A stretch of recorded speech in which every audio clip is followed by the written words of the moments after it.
Good morning बच्चों। आज हम पढ़ेंगे क्लास 10th के सोशल स्टडीज़ के इकोनॉमिक्स का फर्स्ट चैप्टर डेवलपमेंट। आपको बहुत सारी बातें पता होंगी डेवलपमेंट के बारे में। सबका अपना अपना नज़रिया होता है डेवलपमेंट को लेके। किसी के हिसाब से डेवलपमेंट कुछ और होता है। एज ए इंडिविजुअल हमारी इंस्पिरेशन कुछ और अलग होती है।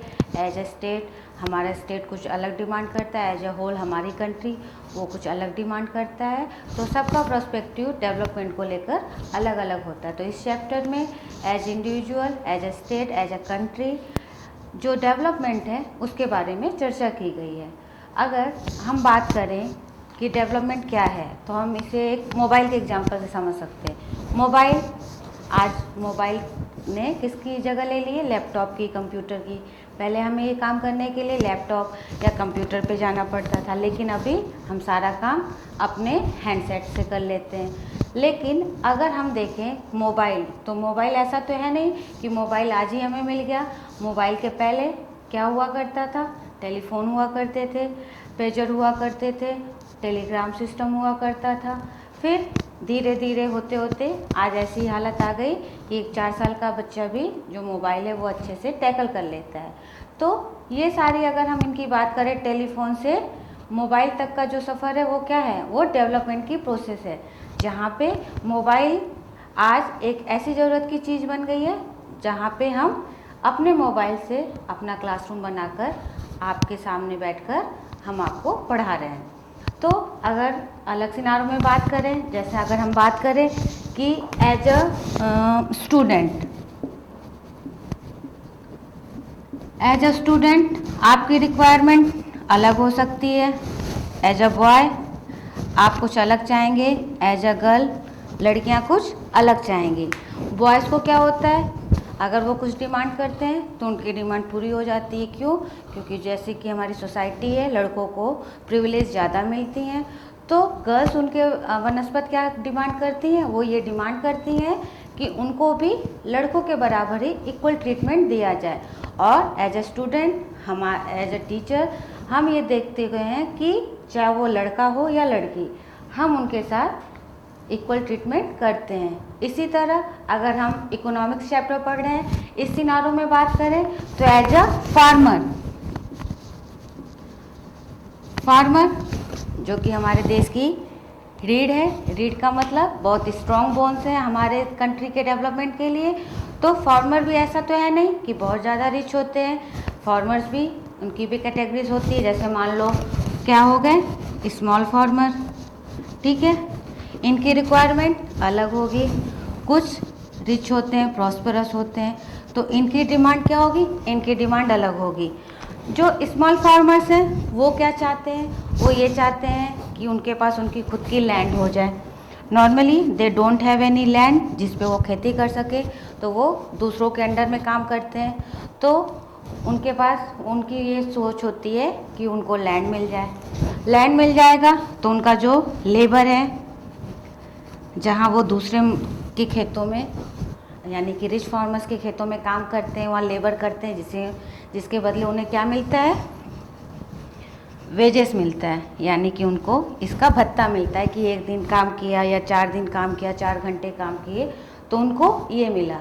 तो ये होप करते हैं जो स्मॉल फार्मर्स हैं कि उनके पास उनकी लैंड हो जाए, उनका अपना लेबर हो। क्योंकि ये जो छोटे फार्मर्स होते हैं, इनके घर में अगर 4 मेंबर हैं तो ये चारों मिलकर खेती का काम आपस में बांट लेते हैं, जैसा कि आपने क्लास 9th में पढ़ा होगा स्टोरी ऑफ पालमपुर में।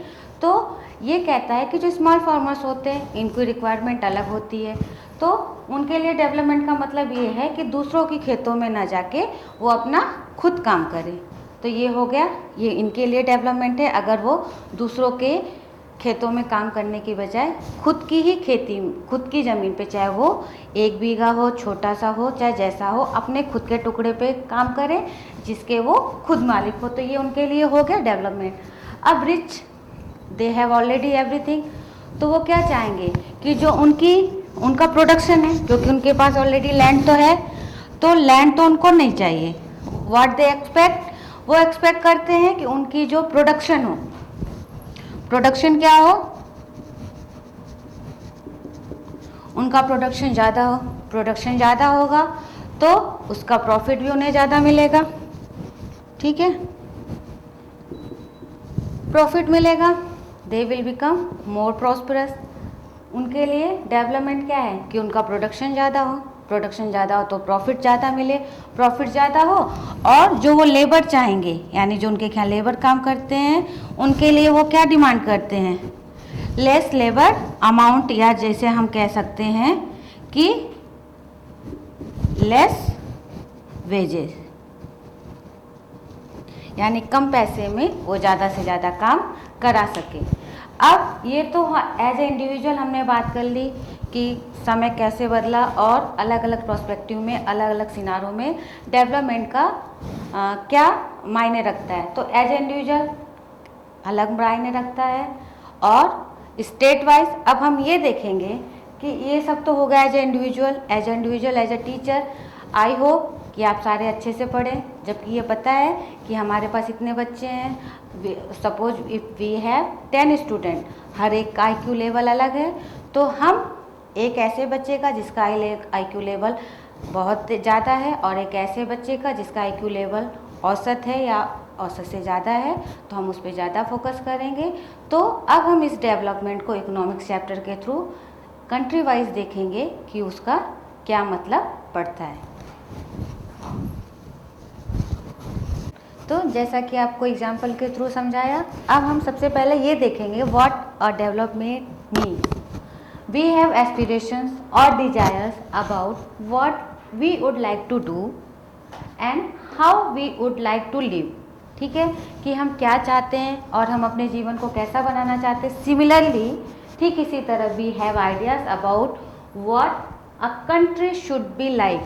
तो यही सेम हमारा जो तरीका होता है वो हम हमारे स्टेट के बारे में, हमारी कंट्री के बारे में होता है, जो किस बारे में बात करता है, what are the essential things, what are our requirements, कि किसी भी कंट्री के लिए उसकी बेसिक रिक्वायरमेंट्स क्या है। एज ए इंडिविजुअल हमें पता है कि हमें खाना चाहिए, हमें कपड़े चाहिए, हमें सोने के लिए बिस्तर चाहिए, लेकिन कंट्री के लिए जो चीज़ें हैं वो इससे बहुत अलग हैं। दूसरी बात क्या है कि how could be a life better. Life सब जीते हैं, चाहे वो अमीर हो चाहे गरीब हो। अगर अभी की हम बात करें, लॉकडाउन का पीरियड चल रहा है, जिनके पास घर है, जो कहीं और काम नहीं करते, वो खाना खाते हैं, आराम से टीवी देखते हैं, घरों में रहते हैं। लेकिन वो मज़दूर जिनके पास कोई ना राशन का इंतज़ाम है ना रहने का इंतज़ाम है, वो अपने घरों की ओर पैदल ही निकल चले हैं। रास्ते में उनके साथ कई सारी दुर्घटनाएं हो जाती हैं, कभी एक्सीडेंट हो जाता है, कभी किसी की जान चली जाती है, कभी वो भूखे प्यासे रहते हैं। तो उनके लिए उनका पर्सनल अगर उनकी पर्सनल रिक्वायरमेंट की बात करें तो वो क्या डिमांड करते हैं कि उनको किसी तरह उनके घर पहुंचा दिया जाए। तो उस टाइम पे कंट्री की जिम्मेदारी क्या है, यानी हमारे देश की सरकार की ये जिम्मेदारी है कि वो हमारे इन मज़दूरों को सही सलामत उनके घर पहुंचा दे। तो टाइम पे जो डेवलपमेंट है या रिक्वायरमेंट है वो बदलती रहती है। तो लाइफ बेटर कैसे होगा, एक फिर कह रहा है how should people live together, कि हमारे पास एक we have a vast country, so we have a big population. हमारी जो पॉपुलेशन है तकरीबन 135 करोड़ के करीब है। तो अब इतनी सारी पॉपुलेशन के साथ हमें ये देखना है कि हमें, यानी कि हमारी गवर्नमेंट को, हमारी सरकार को ये देखना है कि हर एक इंडिविजुअल का फ़ायदा करते हुए कैसे वो अपनी ग्रोथ को, यानी ग्रोथ क्या हो गई हमारे अपने टर्म में हो गया डेवलपमेंट, वो कैसे डेवलपमेंट को आगे बढ़ाएं। तो हम इसको अभी आगे चर्चा करेंगे। तो जैसा कि आपको हमने बताया कि डेवलपमेंट का सिनारो सबके संदर्भ में अलग अलग होता है। तो यहाँ पे हमारे चैप्टर में ये कहा गया है कि व्हाट डेवलपमेंट प्रोमिसेस। डेवलपमेंट हमसे क्या प्रॉमिस करता है, डिफरेंट पेपर डिफरेंट गोल्स, कि हर एक व्यक्ति एज ए इंडिविजुअल वो अलग है और उसके जो गोल्स हैं, उसकी जो रिक्वायरमेंट है वो अलग है। तो यहाँ पे through a chart we have tried to tell you कि हर एक व्यक्ति की जो डेवलपमेंट रिक्वायरमेंट है वो किस लिए कैसे अलग है। अगर हम बात करें कैटेगरी ऑफ पर्सन में, तो जैसे हमने लिया लैंडलेस रूरल लेबरर, तो हमने स्टार्टिंग में भी डिस्कस किया था कि डेवलपमेंट किस किस संदर्भ में होता है। तो यहाँ पे थ्रू द एग्जाम्पल ये बताया गया है कि more days of work and better wages. तो जो एक लैंडलेस रूरल लेबर है वो क्या डिमांड करता है कि उसको काम के जो काम है वो ज़्यादा कराया जाए, दिन बढ़ा दिए जाए और बेटर वेजेस यानी जो उसकी मजदूरी है वो ज़्यादा अच्छे मिले। दूसरा उसकी और क्या एस्पिरेशन है, local school for their children, क्योंकि इनकी जो मजदूरी होती है वो बहुत कम होती है तो ये अपने बच्चों को प्राइवेट स्कूलों में नहीं भेज सकते, तो ये चाहते हैं कि इनके बच्चों के लिए भी एक ऐसा स्कूल सिस्टम हो जहाँ पे वो अपने बच्चों को भेज सके। और साथ ही साथ जो सबसे ज़रूरी बात ये डिमांड करते हैं, जो इनकी डिग्निटी के ऊपर आती है यानी जो इनका सेल्फ रिस्पेक्ट है, वो ये कहते हैं कि नो सोशल डिस्क्रिमिनेशन। ये डिमांड करते हैं कि इनके साथ ना कोई भेदभाव ना किया जाए, क्योंकि आपको भी पता है जो हमारे यहाँ हमारी सोसाइटी में अमीर गरीब का जो अमीर गरीब के बीच की जो खाई है वो बहुत ज़्यादा बढ़ी हुई है। तो ये चाहते हैं कि जो सोशल डिस्क्रिमिनेशन है वो ख़त्म हो जाए। अगर इन बेचारे लैंडलेस लेबरर्स को ये सारी सुविधाएं मिल जाए तो इनके लिए ये क्या हो गया, इनके लिए ये ही डेवलपमेंट है। अब अगर हम बात करें जैसे prosperous farmers of Punjab, Punjab का जो किसान है पैसे वाला होता है। पंजाब वैसे भी क्या माना जाता है कि एक रिच का स्टेट है। तो ये क्या डिमांड करते हैं, high price for their crops, ये अपने फसल के लिए ज़्यादा अमाउंट की बात करते हैं। चीप लेबरर्स, आपको पहले भी बताया था इनके पास लैंड होती है तो ये उम्मीद करते हैं कि जो इनकी फसल की कीमत है वो ज़्यादा मिले, लेकिन किसके उस पर, चीप लेबरर, और जो इनके क्या काम करें उनको ये मजदूरी कम दें और इनको प्रॉफिट ज़्यादा हो। और उससे भी बड़ी क्योंकि पैसे की कमी नहीं होती, जहाँ एक लैंडलेस लेबर अपने बच्चों के लिए केवल एक नॉर्मल स्कूल की बात करता है, ये अपने बच्चों को अब्रॉड सेटल करने की बात करते हैं, ये अपने बच्चों को फॉरेन में पढ़ाते हैं। तो आपने देखा कि अलग अलग व्यक्ति का अलग अलग एम होता है और सबकी जो इच्छाएं होती हैं वो अलग होती हैं डेवलपमेंट को लेकर।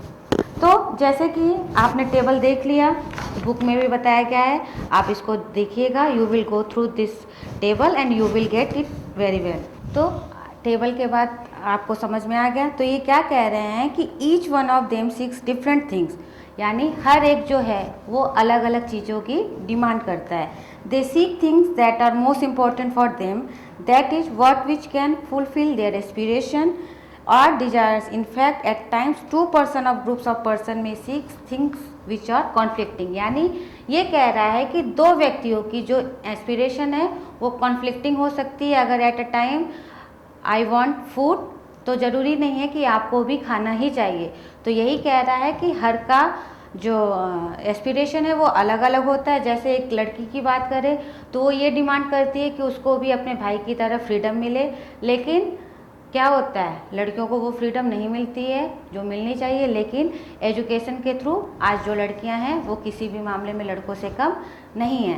तो इसमें आगे भी एक बात कर रहा है, to get more electricity industrialist may want more dams but this may submerge the land and disturb the lives of people who are displaced such as tribals। तो यहाँ पे इन्होंने एक एग्जांपल और दिया है कि अगर हम बात करें जैसे कि किसकी बात कर रहा है, ये बिल्डर्स की बात कर रहा है। अब बिल्डर्स अपना प्रॉफिट देखेगा, अगर उसको डैम बनाने का काम मिला है तो वो सोचेगा कि वो जल्दी से जल्दी डैम को बना के जो उसकी शेयरिंग वो ले सके। लेकिन डैम जब बनता है तो उसके आसपास के जो रहवासी हैं यानी वहाँ जो रहने वाले लोग हैं उनको उस जगह से हटना पड़ता है। अब डैम बनेगा तो उनको वहाँ से अपने जो नेचुरल हैबिटेट है उधर से हटना होगा, तो उन्हें किसी नई जगह पे जाना होगा जहाँ पे उन्हें सर्वाइव करना थोड़ा मुश्किल होता है। डैम से नुकसान भी होता है और प्रॉफिट भी होता है। तो ये कह रहे हैं कि different persons can have different developmental goals and to what may be development for one may not be development for the other, it may even be destructive for the other। इन्होंने दो बातें कही कि किसी एक व्यक्ति की जो इच्छा है वो दूसरे व्यक्ति की नहीं हो सकती है, और अगर किसी एक का डेवलपमेंट किसी एक चीज़ से हो रहा है तो ज़रूरी नहीं है वो दूसरे के लिए भी प्रॉफिटेबल हो, वो उसके लिए डिस्ट्रक्टिव हो सकता है। तो जैसा कि अभी तक हमने पढ़ा था different people have different goals, अब हम ये पढ़ेंगे कि इनकम एंड अदर गोल, कि इनकम और कुछ अदर गोल भी होते हैं जहाँ पे हर एक इंडिविजुअल ये डिमांड करता है कि उसके साथ क्या होना चाहिए। तो जैसे क्या बोल रहा है कि पीपल डिजायर रेगुलर वर्क, ये बार बार कहा जा रहा है। बेटर वेजेस, कि उनको जो मजदूरी हो ज़्यादा मिले। डिसेंट प्राइस, यानी उनके क्रॉप का एक उचित मूल्य हो। इन तीनों का मतलब क्या है? इसका मतलब है दे वांट मोर इनकम, क्योंकि जितनी चीज़ें वो मेहनत से कर रहे हैं, अगर उनको इनकम सही नहीं मिलती, यानी उनकी आय सही नहीं होती है, उनको उचित मेहनताना नहीं मिलता, तो उनके लिए वो डेवलपमेंट नहीं है। तो ओवरऑल सब कहने का मतलब इन सारी चीज़ों का एक मोटा सा मतलब क्या है कि उनको ज़्यादा से ज़्यादा पैसे चाहिए। अब कभी कभी कुछ और चीज़ें होती हैं इनकम के अलावा भी, जहाँ वो डिमांड करते हैं कि जो वो चीज़ें हैं वो इनकम से ज़्यादा इम्पोर्टेंस रखती हैं। जैसे वो क्या डिमांड करते हैं? They demand for equal treatment. वो ये कहते हैं कि उनके साथ भेदभाव ना किया जाए, इक्वल ट्रीटमेंट हो, ठीक है। अब साथ ही साथ फ्रीडम हो। जैसे अगर हम एग्जांपल लें किसी ऐसे सामान का जो हम लोकल ग्रोसरी शॉप से लेते हैं, और एक ऐसा सामान जो हम फुटपाथ से लेते हैं। अब ग्रोसरी शॉप पे सपोज हमने अंकल चिप्स लिया, ठीक है, उस पर नाम होता है this is a brand product of uncle chips, हमने उसके लिए 20 रुपीज़ पेड किया। तो उसी जगह एक फुटपाथ पे एक बूढ़ी औरत जो घर का बना चिप्स देती है, उसी चिप्स को लेने में हम बहुत सारे आर्गूमेंट करते हैं, सही तो है, तेल सही है, या इसका स्वाद खराब है। तो वहाँ पे वो किसकी बात आ गई? पैकेजिंग की और ब्रांड की। तो यहाँ यही बात कह रहे हैं कि इक्वल ट्रीटमेंट होनी चाहिए, फ्रीडम होनी चाहिए, यानी प्रोडक्ट को बेचने की उनकी जो आज़ादी है, काम करने की जो फ्रीडम है, वो उनको मिलनी चाहिए। साथ ही साथ जो लास्ट चीज़ वो क्या कह रहे हैं? सिक्योरिटी भी होनी चाहिए। जो चीज़ वो बना रहे हैं, प्रोडक्ट बना रहे हैं, उसे सेल कर रहे हैं, तो उसमें सिक्योरिटी भी होनी चाहिए कि हाँ, उनके साथ किसी भी आधार पे, चाहे वो इनकम हो, चाहे इक्वल ट्रीटमेंट हो, चाहे फ्रीडम की बात हो, उनके साथ कोई भी छेड़खानी इस मामलों में नहीं किया जाएगा। लेकिन इसके साथ साथ क्या कह रहे हैं? इनकम है, इक्वल ट्रीटमेंट है, फ्रीडम है, सिक्योरिटी है, लेकिन कभी कभी ये सारी चीज़ें क्या हो जाती हैं? नगण्य हो जाती हैं, यानी इनकी इम्पोर्टेंस कम हो जाती है। क्यों कम हो जाती है? क्योंकि कभी कभी इनकम और इन सब से भी ज़्यादा कुछ ऐसी चीज़ें होती हैं जहाँ पे इंसान उसको मेजर नहीं कर सकता उनके वैल्यू से, लेकिन उनकी फीलिंग से उसको मेजर करता है। इसके लिए एक एग्जांपल हम देख सकते हैं कि जैसे हमें जॉब मिली, ठीक है, हमें अपने स्टेट में, हम जहाँ रहते हैं होम टाउन में हमारी जॉब है, हमें पैसे भले कम मिले, तो हम ये देखते हैं कि चलो अच्छी बात है, हम अपने घर पे रहेंगे, ईज़िली हम ड्यूटी पे जा सकते हैं, ड्यूटी से वापस लौट के आ सकते हैं, और हमारी सिक्योरिटी है यहाँ पे, जॉब की जो पोजीशन है वो भी अच्छी है। लेकिन उसी जगह हमें ये कहा जाए आपको हम दूसरे स्टेट में प्रमोट कर रहे हैं, तो यहाँ तो हमें इस बात की खुशी है कि हमारी जॉब जो है वो दूसरी जगह लग गई। लेकिन अब जॉब तो लग गई, अब वहाँ मान लो यहाँ से हमें उड़ीसा भेज दिया गया। अब उड़ीसा में जॉब तो मिल गई, अच्छी बात है, लेकिन वहाँ हमें ये देखना होगा हमारे रहने का इंतज़ाम क्या है, वहाँ का जो इन्वायरमेंट है वो कैसा है, और उन सब से ज़्यादा जो सिक्योरिटी है वो इस जॉब की कितनी है। हम जाके सेटल हुए अपनी फैमिली के साथ, और 1 महीने बाद पता चला कि यू आर टर्मिनेटेड, कि आपको जॉब से निकाल दिया गया। तो डेवलपमेंट इस बात पे भी फोकस करता है कि कभी कभी इनकम से ज़्यादा और इन सब चीज़ों से भी ज़्यादा कुछ ऐसी चीज़ें होती हैं जहाँ पे इंसान उस चीज़ को वहीं छोड़ देता है, क्योंकि वो उसके लिए इम्पोर्टेंस नहीं रखती। तो अभी तक हमने देखा था कि इनकम, डेवलपमेंट, इंडिविजुअल, ग्रुप में क्या होता है। अब हम इसे नेशन यानी नेशन वाइड ये पढ़ेंगे कि डेवलपमेंट है वो क्या होता है। तो जैसे कि सबसे ज़रूरी बात जो आपको जाननी है, it is very important to keep in mind that different persons could have different as well as conflicting notions of a country's development. जैसे एज ए इंडिविजुअल हमारी रिक्वायरमेंट अलग होती है, एज ए ग्रुप हमारी दूसरों की रिक्वायरमेंट अलग होती है, उसी तरह कंट्री को लेकर भी हमारी जो एक्सपेक्टेशन है वो अलग हो सकती है। हम चाहेंगे कि हमारा देश हमारे लिए ये करे तो वो डेवलप है, दूसरे लोग चाहेंगे कि उनका जो देश है वो इसमें तरक्की करे तो उनके लिए वो डेवलपमेंट है। तो some people of the country, हमें ये देखना है कि जो नेशनल डेवलपमेंट है वो कुछ लोगों के लिए ही काम कर रहा है या उनकी आबादी के हिसाब से ज़्यादा लोगों के लिए काम कर रहा है। तो ये क्वेश्चन अराइज होता है कि एनी कंट्री, कोई भी देश, वो क्या काम कर रहा है, कुछ लोगों के लिए या ज़्यादा लोगों के लिए। तो नेशनल डेवलपमेंट को समझने के लिए हमें ये देखना होगा कि how to compare different countries और स्टेट, कि नेशनल डेवलपमेंट हम किस आधार पर देखेंगे कि जो कंट्री है वो डेवलप है। तो इसके लिए आपने बहुत सारा शब्द सुना होगा, हम ये कहते हैं कि वो डेवलप्ड कंट्री है, हम डेवलपिंग कंट्री है। तो ये डेवलप और डेवलपिंग, इसमें क्या अंतर होता है? डेवलप कुछ क्राइटेरिया है जो क्या कहते हैं, एक अंतर्राष्ट्रीय संस्था है जिन्होंने बना रखी है, जिसके हिसाब से ये कहा जाता है कि वो कंट्री उस पैरामीटर को अगर पूरा करती है तो वो डेवलप है, और जो उस पैरामीटर को पूरा नहीं करती यानी उसके लिए वो काम कर रही है तो वो डेवलपिंग कंट्री है। तो अब हम ये देखेंगे कि how to compare different countries और स्टेट। तो आपको जैसा कि बताया कि जो डिफरेंस नोशन है किसी भी कंट्री के लिए कि उनके लिए जो नेशनल डेवलपमेंट है वो क्या है, तो इसके लिए दो बातें होती हैं। आपको पहले भी बताया, जो चीज़ हमारे लिए सही है वो सामने वाले के लिए नहीं सही होगी, और कुछ ऐसी बातें जिस पे हम एग्री करते हैं सामने वाला एग्री नहीं होगा। तो इसको समझने के लिए हम एक एग्जांपल लेते हैं अपने क्लासरूम का। क्लासरूम में बहुत सारे बच्चे होते हैं, आपको स्टार्टिंग में भी हमने डिस्कस किया था कि जो सबका IQ लेवल होता है वो अलग होता है। अब क्लास में एज ए टीचर किसी प्रोग्राम के लिए हमें बच्चे चाहिए, तो हम एज ए स्टूडेंट हम कुछ पैरामीटर बनाते हैं। वो पैरामीटर क्या हो सकता है? एज ए स्टूडेंट हमारे बहुत सारे बच्चे हैं ना, तो हमें ये देखना है कि इन बच्चों में किसी की जो सिंगिंग स्किल है वो बहुत अच्छी है, किसी का जो डिबेट है, डिबेट पावर वो बहुत अच्छी है, किसी की राइटिंग स्किल बहुत अच्छी है, ठीक है। और कुछ बच्चे ऐसे हैं जो चारों स्किल में एक्सपर्ट हैं। तो एज ए टीचर हम क्या करेंगे? हम ये देखेंगे कि जिस भी पर्पज़ के लिए हमें बच्चे चाहिए हम उस हिसाब से इन सारे बच्चों में से उनको छांट लेते हैं। तो सेम बातें जो है वो हमारे नेशनल डेवलपमेंट के लिए भी आती है। जैसा कि कहा गया है कि for comparing countries their income is considered to be one of the most important attribute. तो किसी भी कंट्री या किसी भी स्टेट के डेवलपमेंट के लिए जो सबसे इम्पॉर्टेंट फैक्टर है वो है उनका नेशनल इनकम, ठीक है। तो इन्होंने कैसे समझाया है? Countries with higher income are more developed than others with less income. सीधी सीधी इन्होंने बात कही है कि जिस कंट्री की इनकम ज़्यादा होगी वो ज़्यादा डेवलप माने जाएंगे, जिनकी इनकम कम है उन्हें कम डेवलप माना जाएगा।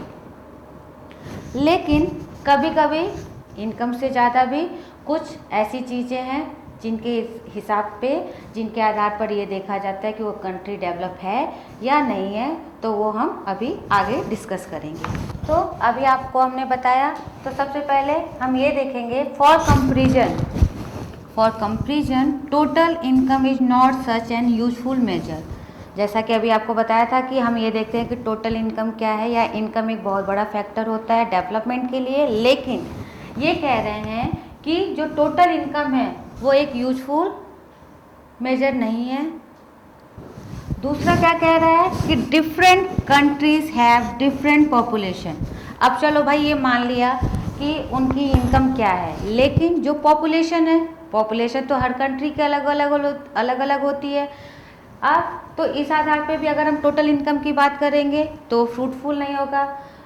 और उससे भी बड़ी बात क्या कह रहा है? Comparing total income will not tell us what an average person is likely to earn. कि ना तो पॉपुलेशन और ना ही टोटल इनकम ये बता सकती है कि एज ए इंडिविजुअल कोई व्यक्ति किस कमाई पे यानी उसे कितना मिलना चाहिए, इस आधार पर वो तय करे कि वो डेवलप कर रहा है या नहीं कर रहा है। इसलिए सबसे पहले जो इन सारी चीज़ों में बार बार निकल के बात आ रही है इनकम, एवरेज इनकम। तो एवरेज इनकम क्या होती है? सब ये क्वेश्चन आते हैं आपके पेपर में, बहुत इंपॉर्टेंट है। What is an average income? तो the total income of the country divided by its total population. किसी भी देश की जो कुल आबादी है, ठीक है, कुल आबादी को यानी जो टोटल पॉपुलेशन है, वहाँ के रहने वाले लोगों की जो कुल एनुअल इनकम है, इनकम ऑफ द कंट्री, उससे डिवाइड कर दिया जाता है। इस टोटल इनकम को पर कैपिटा इनकम भी कहा जाता है। आप ध्यान रखिएगा, क्वेश्चन भी आता है कभी कभी कि पर कैपिटा इनकम को आप डिफाइन करिए या what is an average income, तो आप ये बताएंगे।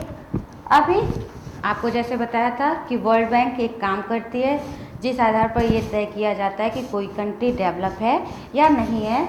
तो उसकी एक रिपोर्ट है, वर्ल्ड डेवलपमेंट रिपोर्ट। उसमें उसने क्या कहा, उन्होंने कुछ क्राइटेरिया बना रखा है टोटल किसके लिए, एवरेज इनकम के लिए। तो उन्होंने कहा countries with per capita income of $12,736 per annum are called rich. यानी जिनकी इनकम इतनी होगी तो वो क्या माने जाएंगे, वो रिच माने जाएंगे। ये किसी एक इंडिविजुअल की कमाई है साल भर की। उसके बाद वो क्या कह रहे हैं कि पर कैपिटा इनकम ऑफ $1045 यानी 1045 रुपीज़ या उससे भी कम, वो क्या कहे जाएंगे, वो लो इनकम कंट्रीज़ वाले देशों में उनकी गिनती होगी। तो अब ऐसे देखा जाए तो इंडिया जो है ना तो वो डेवलपिंग है, ना तो वो डेवलप है और ना ही वो पुअर कैटेगरी में आता है, क्योंकि जो इंडिया की आय है वो कितनी है,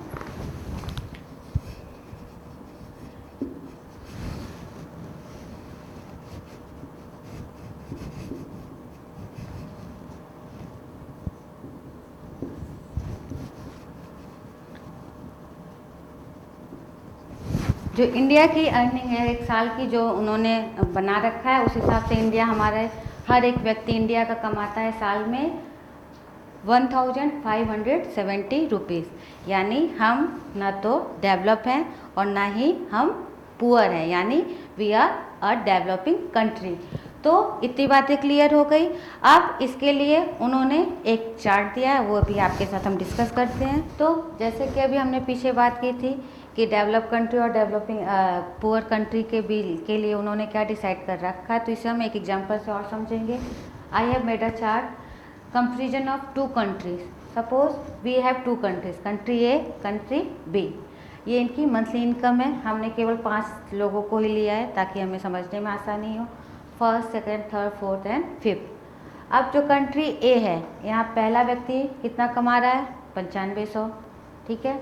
यहाँ दूसरा कितना कमा रहा है, 10,500, थर्ड 9,800, यहाँ पे 10,000 और जो फिफ्थ व्यक्ति है वो 10,200। तो यहाँ आप देखोगे तो सबकी इनकम बहुत अच्छी है। अब country B, first person is earning 500 only, second is also earning 500, third is also earning 500, fourth the same, और जो फिफ्थ पर्सन है वो कितना कमा रहा है, 48,000। यानी इस 5वें व्यक्ति की कमाई सबसे ज़्यादा अच्छी है। तो आप बुक में देखेंगे तो इसमें लिखा गया है कि will you be equally happy to live in both these countries are both equally developed. Perhaps some of us may like to live in country B if we are assured of being its fifth citizen, but if it is a lottery that decides our citizenship number, then perhaps most of us will prefer to live in a country A, even though both the countries have identical average income. Country A is preferred because it has more equitable distribution. In this country, people are neither very rich nor extremely poor. तो ये कह रहा है कि अगर आपसे पूछा जाए कि आप किस कंट्री में रहना पसंद करेंगे, तो अगर आप थोड़े सेंसिबल होंगे, आपको चीज़ें पता होंगी, तो आप कहेंगे I would like to be in country B, क्योंकि अगर देखा जाए तो यहाँ जो डिस्ट्रीब्यूशन है वो बराबर है, सबकी जो अर्निंग है वो इक्वल है, केवल आखिरी व्यक्ति को छोड़ के। लेकिन अगर कंट्री ए की बात करें तो यहाँ सबकी जो अर्निंग है वो अलग अलग है। तो बहुत सारी चीज़ें ऐसी होती हैं जहाँ पे हम एवरेज देख लेते हैं और उस हिसाब से हम डिसाइड करते हैं कि हमें क्या करना है या क्या नहीं करना है। तो अभी तक जैसा कि हमने पढ़ा था कि how to compare different countries और स्टेट, अब हम देखेंगे कि इनके अलावा भी इन इनकम और कुछ अदर क्राइटेरिया होते हैं जहाँ पे हमें पता चलता है कि कोई कंट्री किस कैटेगरी में आता है। तो हमने एक चार्ट बनाया है per capita income of select states, ठीक है। तो उस आधार पर हम देखेंगे कि कंट्री में जो स्टेट्स हैं उनका क्या हिसाब किताब है। हमने लिया महाराष्ट्र, केरला और बिहार का। महाराष्ट्र की जो पर कैपिटा इनकम है वो आप देख सकते हैं सबसे ज़्यादा है 1,04,000। केरला की उससे थोड़ी कम है 88,500। और सबसे नीचे कौन है? बिहार। बिहार की जो पर कैपिटा इनकम है वो है 27,000। अगर हम मोटे मोटे समझे तो हम ये देखेंगे जो महाराष्ट्र है वो सबसे ज़्यादा प्रॉस्परस है यहाँ, जो क्योंकि पर कैपिटा इनकम वो बहुत ज़्यादा है। और जो सबसे कम है वो बिहार की है। और एवरेज पे हमारा केरला हो गया जहाँ पे इनकम महाराष्ट्र से कम लेकिन बिहार से ज़्यादा है। अब इसके अलावा भी कुछ अलग कुछ इम्पॉर्टेंट अदर फैक्टर्स भी हैं जहाँ पे हम ये देखते हैं कि जो कंट्री है वो इस आधार पर डेवलप्ड है या नहीं है। तो अभी हम बात कर रहे थे इनकम और अदर क्राइटेरिया की। इसको समझने के लिए हमने एक चार्ट बनाया है जो कि क्या है, it is a comparative data on Maharashtra, Kerala and Bihar, जिसमें क्या है इन्फेंट मोर्टेलिटी रेट पर 1000 लाइव बर्थ, ठीक है, literacy rate, net attendance ratio यानी per person, secondary stage age 14 and 15, 14 से 15 साल के बच्चे पढ़ाई में क्या करते हैं। तो महाराष्ट्र की बात करें तो यानी इन्फेंट मोर्टेलिटी रेट, अभी इसको अलग से टर्म को आपको बताएंगे क्योंकि ये क्वेश्चन आता है, इनको डिफाइन करिए। तो यानी महाराष्ट्र में हर 1000 बच्चों पे कितने बच्चे ख़त्म हो जाते हैं?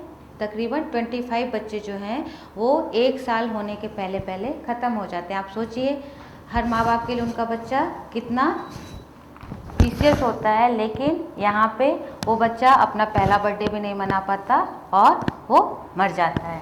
केरला में महाराष्ट्र से कम है।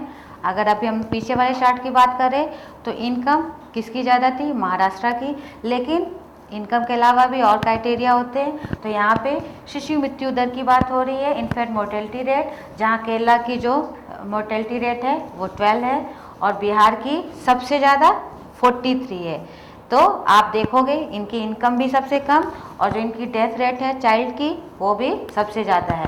अब अगर हम बात करें लिटरेसी रेट यानी साक्षरता दर, साक्षरता दर कितनी है? महाराष्ट्र की है 82%, केरला की है सबसे ज़्यादा 94 और बिहार की एज यूजुअल 62, ठीक है।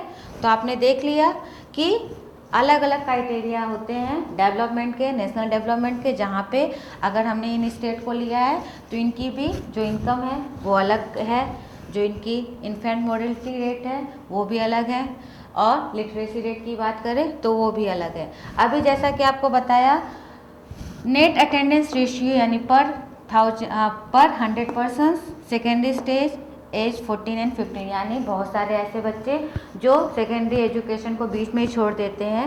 तो उसमें जो महाराष्ट्र है इनका रेशियो कितना है? 64 है, केरला का 78% है और बिहार का 35 है।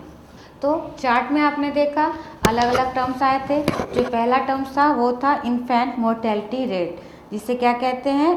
IMR, indicates the number of children that die before the age of 1 year as a proportion of 100 live children born in that particular year। यानी एक साल में जन्म लेने वाले बच्चों की तुलना में जन्म लेने पर कितने बच्चे अपना पहला बर्थडे होने तक जिंदा रहते हैं या जो मर जाते हैं।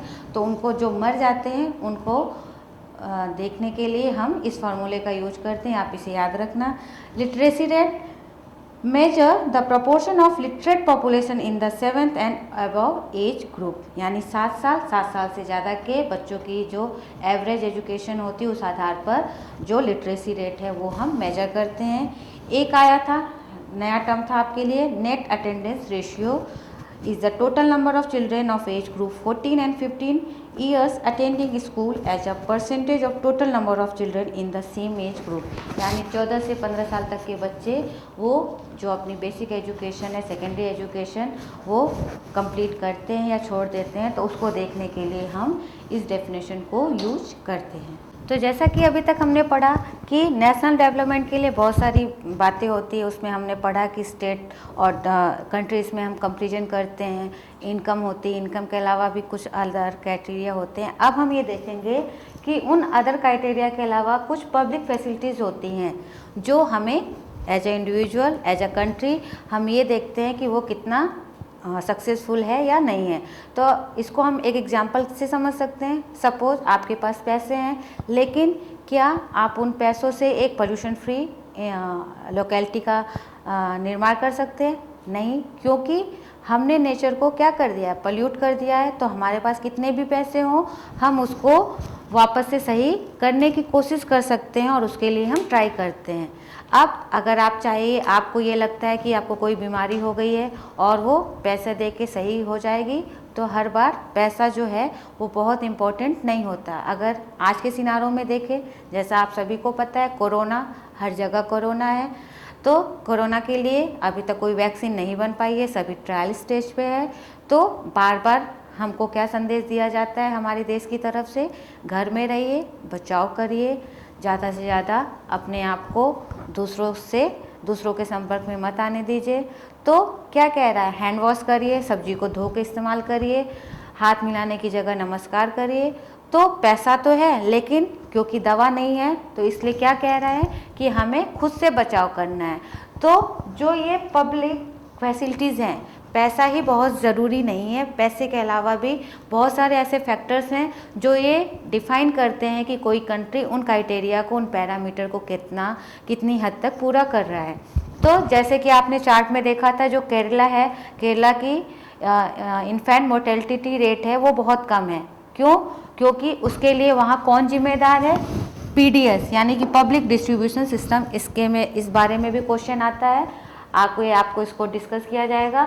पब्लिक डिस्ट्रीब्यूशन सिस्टम को हम आसानी से समझ सकते हैं। जैसे आप मान लो, हम जाते हैं इलाज के लिए कम्युनिटी हेल्थ सेंटर, सरकारी अस्पतालों में फ्री दवा मिलती है, मेडिकल चेकअप होता है, और जो भी ज़रूरी चीज़ें होती हैं वहाँ पे सरकार जो है गरीबों को प्रोवाइड करने की कोशिश करती है। तो जो PDS है वो यही काम करता है, वो ये देखता है कि हेल्थ रिलेटेड जो इश्यूज़ हैं उन पे किस हद तक काम हुआ है। और इसी तरह जैसे हमारी नगर पालिका है वो साफ़ सफाई का ध्यान रखती है। तो ऐसे बहुत सारी सिस्टम है जो हमारे हर कंट्री ने अपने अपने डेवलपमेंट के लिए बना रखा है।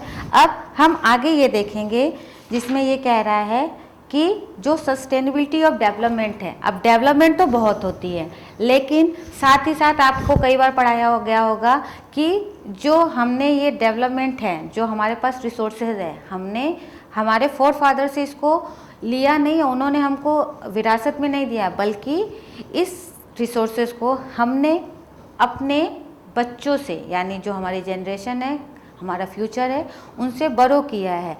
तो हमारे पास जो रिसोर्सेज हैं, आपको पता है रिसोर्सेज कुछ क्या कहते हैं, रिन्यूएबल है, कुछ नॉन रिन्यूएबल है। तो जो रिन्यूएबल है वो तो हम उनको यूज कर सकते हैं, लेकिन ऐसी बहुत सारी रिसोर्सेज हैं जो अगर ख़त्म हो गए तो दोबारा हम उन्हें प्रोड्यूस नहीं कर सकते।